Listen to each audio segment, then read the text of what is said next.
How to use the Replacements module. The Replacement module lets you access details of all replacements linked to your account. By default, the system shows replacements starting today or in the future. If you want to remove this filter, just uncheck the Current Day box and click on the X to remove the date.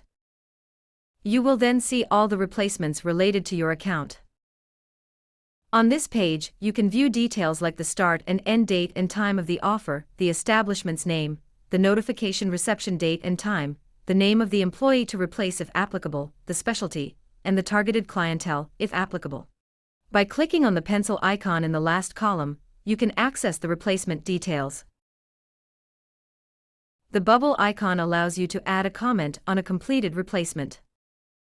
By clicking on the location icon, you can also view the travel between your current location and the establishment on Google.